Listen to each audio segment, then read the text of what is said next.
Hola, soy Kratos 265 y el día de hoy les presento mi primer top de las peores consolas que han existido y sin más habladurías empecemos.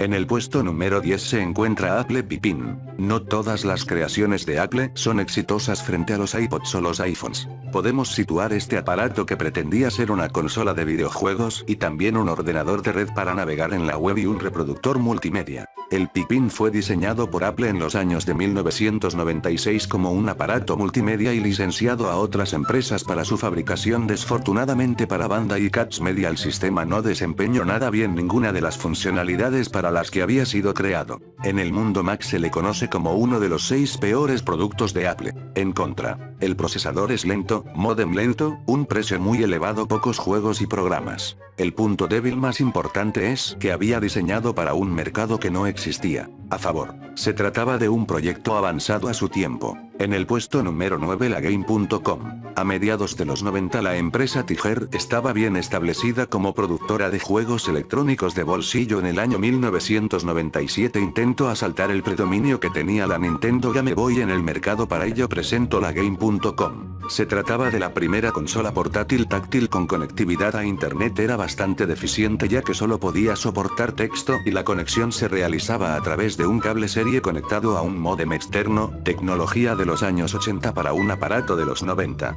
En su contralibrería de juegos horrible, pantalla táctil borrosa y de muy baja resolución. En su favor primera consola táctil, juego de solitario integrado y es el mejor juego de la consola y sus funciones PDA primarias. En el número 8 el Nokia N-Gage.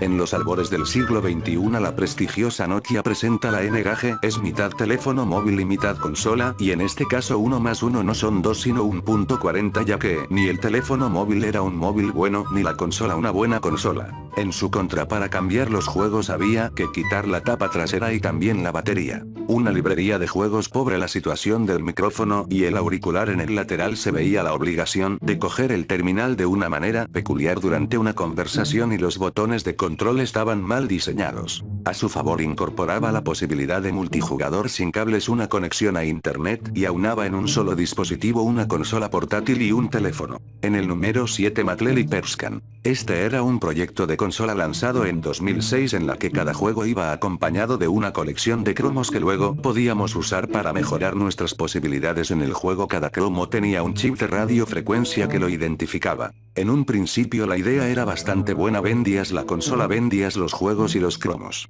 En su contraconstrucción débil, juegos horribles, lector de códigos excéntrico y tiempos de cargar exagerados. A favor primera consola en usar la tecnología RFID. En el puesto 6 Gaken Television Boy. Se trata de una rareza lanzada al mercado en Japón en los años de 1983, también en ese año vería la luz la Nintendo Famicom. En contra incomoda el joystick en forma de T venía integrado en la consola, librería de juegos pequeña y mala. A su favor su diseño muy raro. En el número 5 RDI Alkion. Lanzada en pocas y costosísimas unidades, o sea $2.500 en 1985. Su razón de ser era permitir a sus compradores jugar en la casa a juegos del estilo exitoso de Dragon's Lair de 1983, también de RDI. Para ello la misma consola incorporaba reconocimiento y síntesis de voz que funcionaba con Laserdisc. En la contracara en exceso, error de previsión al suponer que en el 85 juegos como el Dragon's Lair resultarían muy divertidos y solo se lanzaron 2 juegos y ambos eran malos.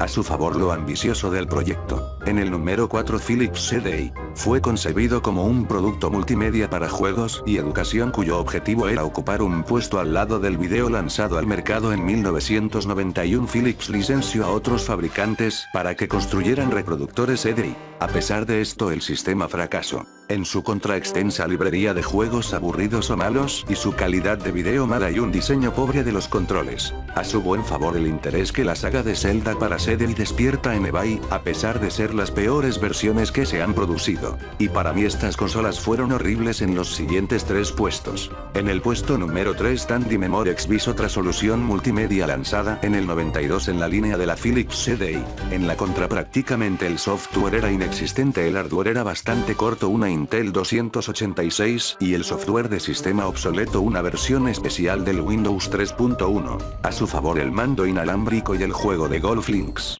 En la posición 2. Sale al mercado en el 2005. Su mala fama le viene del comportamiento libertino e ilegal de los ejecutivos de Tiger Telematics y de una librería de juegos mala. En contra, juegos malos y una gran arrogancia en su comercialización. A su favor, la consola incorporaba un receptor GPS y un reproductor multimedia. En la posición 1, esta consola fue la más horrorosa posible, la RCA Studio 2. Y llegamos al principio de la lista. Esta consola es de 1997, la segunda consola de la historia en usar juegos en cartucho ROM intercambiables. Para desgracia de la Studio 2, la primera y terceras consolas de su categoría, la Fairchild Channel F y la Atari VCS, funcionaron mejor. Ambas consolas disponían de gráficos a color negro y blanco y controles de juegos independientes. En la contra, no disponía de joystick, los gráficos eran en blanco y negro y cuadrados Minecraft XD.